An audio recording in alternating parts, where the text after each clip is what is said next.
Voici un cas pratique du levier financier ou encore de l'accélérateur de l'enrichissement inspiré par Robert Kiyosaki.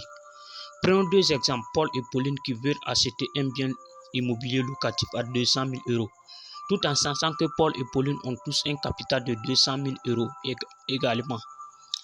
Donc, qu'est-ce qui va se passer? Paul, en question, lui, il a 200 000 euros, mais il va dire que non, que lui n'a pas envie de dépenser ces 200 000 euros.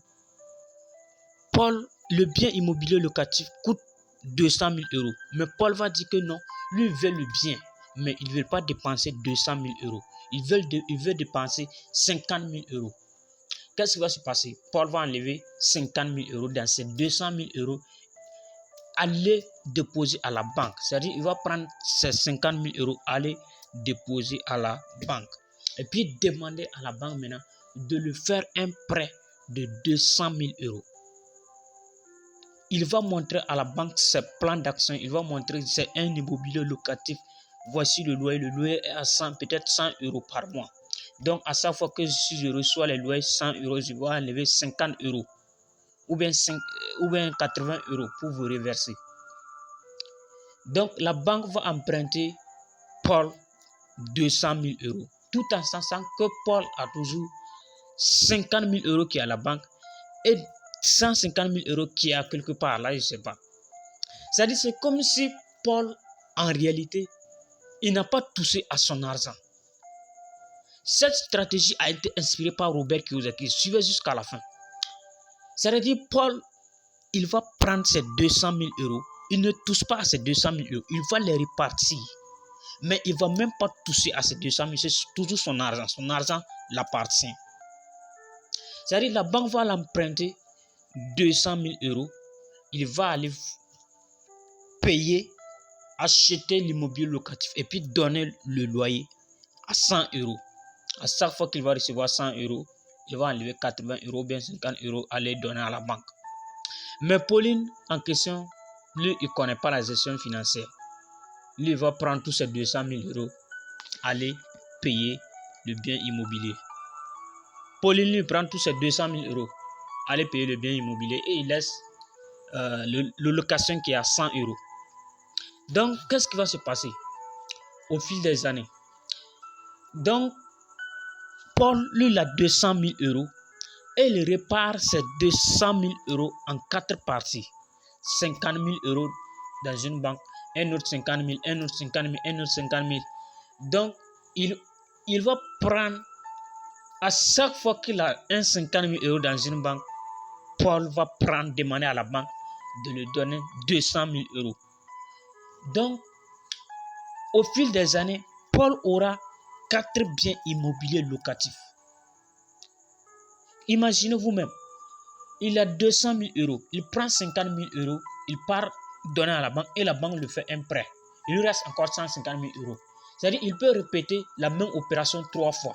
Et s'il répète la même opération 3 fois, c'est-à-dire maintenant qu'il a maintenant 4 biens immobiliers locatifs. Mais il ne touche pas à son argent. Est-ce que vous comprenez ce qui vient de se passer? Paul ne touche pas à son argent, mais il se retrouve avec 4 biens immobiliers locatifs qui va lui verser des loyers de 100 euros, 100 euros fois 4, ça lui fait 400 euros. Même s'il donne à la banque 80 euros, il va lui rester dans chaque bien immobilier, il va toucher 20 euros. 20 euros fois 4, ça lui fait 80 euros. Lui, avec la banque, ça fait la même chose. Il n'y a pas de différence. Mais quant à Pauline, lui, il prend tous ces 200 000 euros, acheter la maison. Il n'a plus rien dans son compte. Son compte est vide. Si ce n'est pas le bien immobilier et puis le loyer. Mais ce Paul, lui, il a toujours ces 200 000 euros toujours sur la banque. C'est vrai qu'il y a l'argent de la banque aussi sur lui. Mais ça ne va pas jouer puisqu'il a un loyer, un revenu passif qui est le loyer qui va sortir chaque fin du mois. Ça, c'est sûr et c'est garanti. Donc, ça ne va pas jouer sur son économie. Donc, au fil des années, au bout de 7-10 ans, Paul va se retrouver avec 4 biens immobiliers locatifs. Je suis sûr, au bout de 7 à 10 ans, Paul, il a fini de payer à la banque toutes ses dettes. Et maintenant, tous ces 4 biens immobiliers l'appartiennent. Tous les loyers l'appartiennent. Et il a toujours ces 200 000 euros.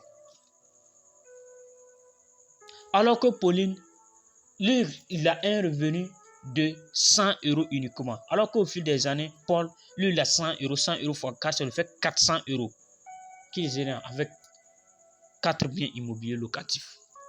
Vous voyez qu'au fil des années, Paul s'enrichit de 4 fois plus que Pauline. Et c'est ça les leviers financiers. C'est ça que personne, aucun milliardaire, aucun millionnaire n'est devenu riche sans utiliser ces leviers financiers. Personne, mais personne n'ose parler, personne ne dit ça. Cette stratégie a été inspirée par Robert Kiyosaki. Donc, toi qui suis cette vidéo, si tu as 100 euros, si tu as 1000 euros, à partir d'aujourd'hui, n'utilise plus ton argent, n'utilise pas ton propre argent. Robert Kiyosaki même a bien dit que le cash est dangereux en 2024. Au 21e siècle, le cash est très dangereux. Évitez d'utiliser votre propre argent. Prenez votre argent, allez donner à la banque et demandez à la banque de vous emprunter de l'argent. Vous allez utiliser l'argent de la banque et travailler et laissez votre argent en sécurité. C'est sûr. J'espère que cette vidéo vous a plu. Alors, abonnez-vous, partagez, likez pour soutenir la chaîne. Ciao.